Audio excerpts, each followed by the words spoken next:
This video describes the current version of our strategic plan to substantially reduce cancer deaths.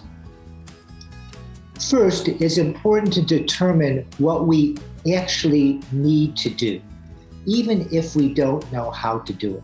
Our goal is to reduce U.S. cancer deaths from the current level of 600,000 a year to 100,000 a year by 2030. As you can see on the graph, the total number of deaths was increasing and has now plateaued, although the age-adjusted rate of cancer deaths has been decreasing. But this is nowhere near where we need to be. Our goal is ambitious. We might fail, but I suggest that true failure is not even attempting to do what you need to do because you're afraid. We need to dare greatly, as President Teddy Roosevelt said in his famous speech, "The Man in the Arena." Second, I believe reducing the high number of U.S. cancer deaths is actually a management problem, not a technical problem. We need to optimize each step of cancer's clinical pathway, from prevention to early detection, to all aspects of treatment, to managing side effects, and to dealing with treatment failure. There is no silver bullet or magical solution, just a lot of hard work. Third, we should study and reduce cancer deaths that occur shortly after diagnosis, which are often preventable. They may be due to aggressive treatment aiming to kill every cancer cell, which unfortunately also kills the patient. They may be due to infections, which are foreseeable and could be treated in advance. And finally, they could be due to disturbance of essential physiologic networks. The cancer itself is not destroying our organs so much that death is inevitable, but it's destroying networks such as involving electrolytes.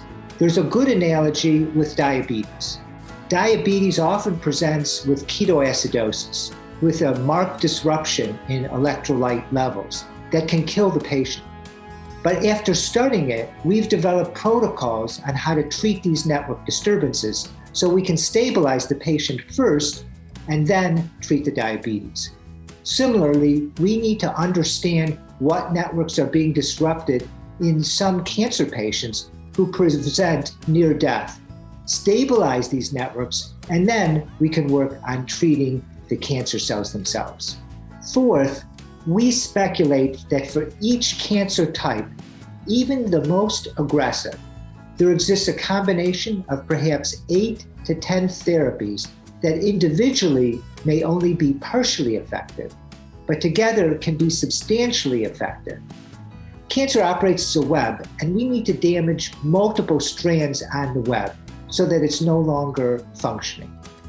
Using a therapy that damages only one strand of the web is not going to be sufficient. We also have to damage not just the cancer cells, but the microenvironment or the neighborhood that the cancer cells are existing in. We also have to damage systemic networks, such as systemic chronic inflammation, which creates a background of instability that nurtures the cancer.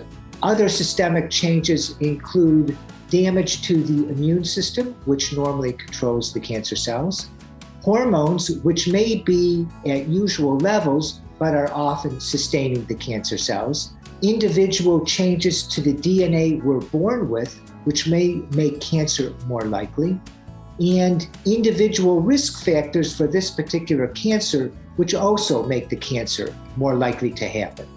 Finally, we list several important therapeutic strategies. These include that we should focus on managing the cancer, the disease that it causes, and preventing death. The goal should not be to eliminate every cancer cell. Most of us in our 50s or older have some cancer cells in our body, and it's not affecting us because it's controlled by the immune system or by the neighborhood of cells that contain these cancer cells. So thinking that we have to get it all is a mistake. Next, we have to consider marginal gains at all steps of treatment. That means finding a way to make the treatment a little bit better, or to make the side effects a little more tolerable, or to take care of other aspects of the patient's life so that they are happier and more willing, perhaps, to try new treatments, or that they're psychologically stronger and could go on. Finally, we also have to aggressively enroll patients in as many clinical trials as possible. It's not just attempting new therapies where we don't know the results. We have to monitor and see how well patients are doing with existing therapies. Maybe there's several possible therapies and one is slightly better than the other. We need to know that, and that requires a lot of hard work.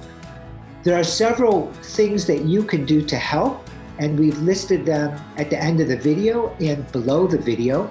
I welcome you to contact me with your thoughts at nat@pathologyoutlines.com. I don't have the knowledge or experience to give advice about what you can do, but I would be happy to listen to your stories. Thank you very much.